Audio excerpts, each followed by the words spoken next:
दोस्तों स्वागत है सभी का exams with MS YouTube channel पर। और आज के इस वीडियो में हम IUPAC का 4th वीडियो लेकर आए हैं, जिसमें हम बात करेंगे एल्काइंस के IUPAC नामकरण का। दोस्तों सबसे पहले हम इन टॉपिक्स पर बात करेंगे कि इनका सामान्य सूत्र क्या होता है एल्काइंस का, इनकी पहचान क्या होती है, IUPAC नामकरण किस तरह से इनका करते हैं, और फिर इसके एग्जाम्पल कौन कौन से हैं। दोस्तों IUPAC सीरीज़ का ये 4th वीडियो है और 3 वीडियो पहले एल्केन्स और कुछ बेसिक रूल्स पर बनाए जा चुके हैं, जिनका लिंक आपको डिस्क्रिप्शन में मिल जाएगा। तो यहाँ पर चलिए शुरू करते हैं हम एल्काइंस के IUPAC नॉमेनक्लेचर के बारे में। तो सबसे पहले आप देखिए यहाँ पर कि इनका सामान्य सूत्र क्या होता है। एल्काइंस का जो सामान्य सूत्र होता है वो होता है CnH2n-2। हमें पता है कि एल्काइंस क्या होते हैं, असंतृप्त हाइड्रोकार्बन्स होते हैं। दोस्तों हाइड्रोकार्बन क्या होते हैं, हाइड्रोकार्बन ऐसे कार्बनिक यौगिक होते हैं जो कि हाइड्रोजन और कार्बन से मिलकर बने हुए होते हैं। यह 3 प्रकार के होते हैं, एल्केन, एल्कीन्स और एल्काइंस। तो यहाँ पर 3rd प्रकार के हाइड्रोकार्बन हैं। इनमें केवल क्या होगा, इनमें कार्बन और हाइड्रोजन के परमाणु पाए जाएंगे। इनका सामान्य सूत्र होता है CnH2n-2। इसका अर्थ क्या होता है कि जितने कार्बन परमाणु होंगे, हाइड्रोजन परमाणु उसके डबल से 2 घटाने होंगे।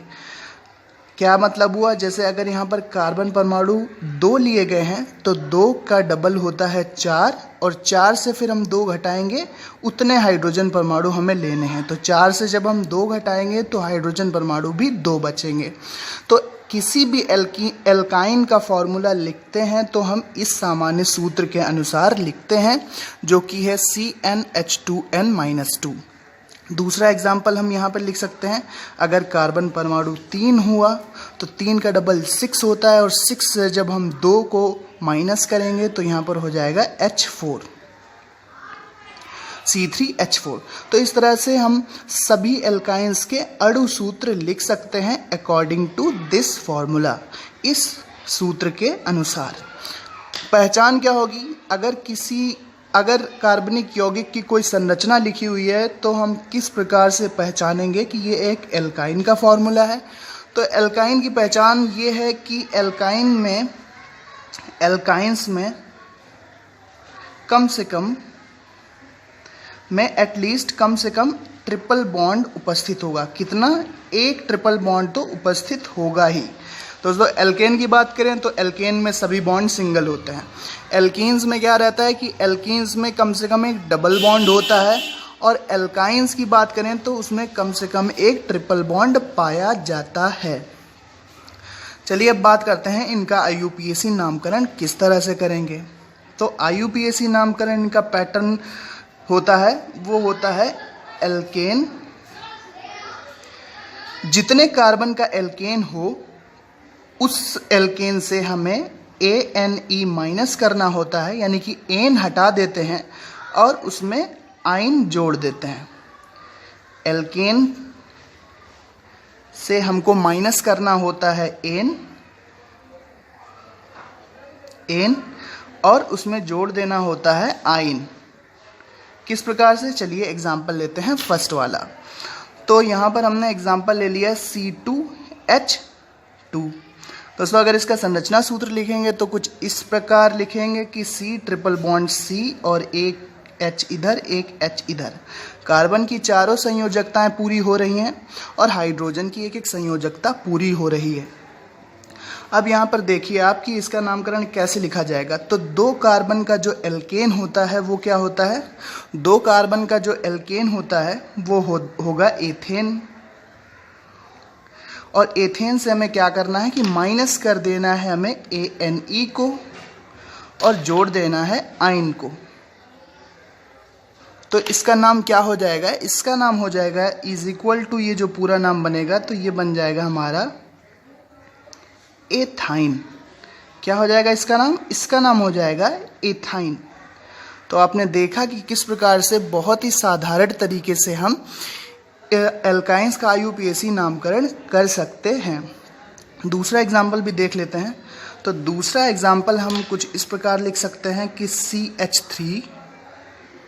CH3 C triple bond CH। यहाँ पर देखिए ये क्या लिखा हुआ है, इसका अणुसूत्र यही तो हुआ C3H4। इसमें कम से कम एक ट्रिपल बॉन्ड है। संरचना सूत्र में हमने देख लिया कि इसमें कम से कम एक ट्रिपल बॉन्ड उपस्थित है, तो हमें ये पक्का मालूम है कि ये एक एल्काइन है, ये एक एल्काइन है। अब इसका नामकरण किस प्रकार से करेंगे? तो नामकरण करने के लिए 3 कार्बन परमाणु का जो एल्केन होता है वो होता है प्रोपेन, वो होता है प्रोपेन। और प्रोपेन से हमें घटाना पड़ेगा, यानी कि माइनस कर देंगे एन और सफिक्स लगा देंगे आइन, तो इसका नाम हो जाएगा प्रोपाइन, इसका नाम हो जाएगा प्रोपाइन। अब यहाँ पर एक चीज़ आपको और देखनी है कि यहाँ पर इस संरचना सूत्र में ट्रिपल बॉन्ड की पोजीशन क्या है। इधर से हम अगर काउंटिंग करते हैं तो ट्रिपल बॉन्ड की पोजीशन है सेकंड, और अगर इधर से काउंटिंग करते हैं तो ट्रिपल बॉन्ड की स्थिति क्या है, ट्रिपल बॉन्ड की पोजीशन है फर्स्ट। तो यहाँ पर हमें लिखना होगा प्रोपाइन फर्स्ट, क्योंकि काउंटिंग उधर से की जाती है IUPAC नामकरण के नियमों के अनुसार, जिधर से ट्रिपल बॉन्ड या कोई भी क्रियात्मक समूह करीब पड़ता है, पास पड़ता है, नज़दीक पड़ता है। यह IUPAC नामकरण करने का महत्वपूर्ण रूल है। कोई भी क्रियात्मक समूह हो तो हमें पता है कि जो डबल बॉन्ड और ट्रिपल बॉन्ड होते हैं वो भी एक प्रकार के क्रियात्मक समूह ही होते हैं। यहाँ पर हमने कुछ एल्काइंस के संरचना सूत्र लिखे हुए हैं। तो यहाँ पर सबसे पहले C2H2 को जो लिखते हैं वो इस प्रकार लिखते हैं CH ट्रिपल बॉन्ड CH। तो इसका नाम क्या हो गया, इसका नाम एथाइन है। एथाइन 1 लिख सकते हैं, लेकिन यहाँ पर दोनों तरफ से पोजीशन 1 है और 1 पोजीशन को इग्नोर भी किया जा सकता है, छोड़ा भी जा सकता है, ना लिखें तो भी कोई फर्क नहीं पड़ता। तो इसका नाम हो गया आपका एथाइन। दूसरे केस में बात करें तो C3H4। अब इन तीनों फॉर्मूलों में अगर आप मैच करेंगे तो कार्बन और हाइड्रोजन का अनुपात जो होगा, कार्बन और हाइड्रोजन का जो अनुपात होगा वो किस फॉर्मूले के हिसाब से होगा, जो कि एल्काइन का सामान्य सूत्र है CnH2n-2। इस फॉर्मूले के हिसाब से सभी में है। देखिए यहाँ पर Cn कितना लिया गया है, कार्बन परमाणु की संख्या है 4, और 4 का डबल कितना होता है 8, और 8 से जब हम 2 माइनस करेंगे तो 6 बचेगा, 8 से -2 करेंगे तो 6 बचेगा, तो C4H6। तो ये सभी फॉर्मूले किस फॉर्मूले के अकॉर्डिंग है, एल्काइन के फॉर्मूले लिखे हुए हैं, और ये एल्काइन के एल्काइन के ये अणु सूत्र हैं। और अणु सूत्र को जब हम संरचना सूत्र में परिवर्तित करेंगे तो कुछ इस प्रकार से वो परिवर्तित होंगे। और एल्काइन की जो पहचान है, ये असंतृप्त हाइड्रोकार्बन है, और असंतृप्त हाइड्रोकार्बन का अर्थ होता है कि इसमें कम से कम एक ट्रिपल बॉन्ड उपस्थित है। तो यहाँ पर इसका नाम हो गया एथाइन। इसका नाम लिखेंगे तो 1 2 3, तो इसका नाम हो गया प्रोपाइन। और पहले स्थान पर ट्रिपल बॉन्ड है, तो इसका नाम हो गया प्रोपाइन 1। अब इसका नामकरण करते हैं तो काउंटिंग हम किधर से भी कर रहे हैं 1 2 3 4, अगर इधर से भी कर रहे हैं 1 2 3 4, तो दोनों तरफ से गिनती करने पर, दोनों तरफ से काउंटिंग करने पर जो ट्रिपल बॉन्ड है वो दूसरी पोजीशन पर है। 4 कार्बन परमाणु उपस्थित हैं, और 4 कार्बन परमाणु का जो एल्केन होता है वो होता है ब्यूटेन। तो ब्यूटेन से एन हटाएंगे और आइन जोड़ेंगे तो हो जाएगा ये ब्यूटाइन।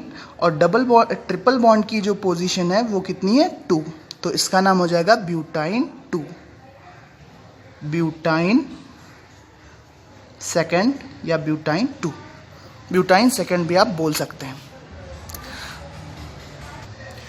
यहाँ पर जो दोस्तों फॉर्मूला दिया हुआ है, यहाँ पर भी ये ब्यूटाइन ही होगा, क्योंकि इसमें कम से कम ट्रिपल बॉन्ड है, तो ये एल्काइन हुआ। कार्बन परमाणु कितने हैं 1 2 3 4, तो ये भी ब्यूटाइन हुआ, बट इसमें जो डबल बॉन्ड की पोजीशन है वो फर्स्ट है, और ऊपर वाले एग्जाम्पल में ट्रिपल बॉन्ड की पोजीशन 2 थी या सेकंड थी। तो इसका नाम हो जाएगा ब्यूटाइन फर्स्ट। इसका नाम हो जाएगा दोस्तों ब्यूटाइन फर्स्ट। तो दोस्तों आपने देखा कि किस प्रकार से एल्काइन का नामकरण करते हैं। जिधर से ट्रिपल बॉन्ड पास होता है उधर से काउंटिंग की जाती है, और जितने कार्बन का एल्केन होता है, एल्केन से हम माइनस कर देते हैं ANE और जोड़ देते हैं आइन, और फिर उसकी पोजीशन लिख देते हैं। मान लीजिए कोई भी पोजीशन X है, 1 2 3 4, कुछ कोई भी पोजीशन ट्रिपल बॉन्ड की हम लिखेंगे। तो ये पैटर्न है एल्काइन का IUPAC नामकरण करने का। आगे पूरी सीरीज में हम बताएंगे कि किस तरह से डिफरेंट फंक्शनल ग्रुप, अलग अलग क्रियात्मक समूहों का IUPAC नामकरण किस प्रकार से करेंगे। तो बने रहिए exams with MS YouTube channel के साथ। Thanks for watching and listening me, and good luck for your future. Thank you and bye bye.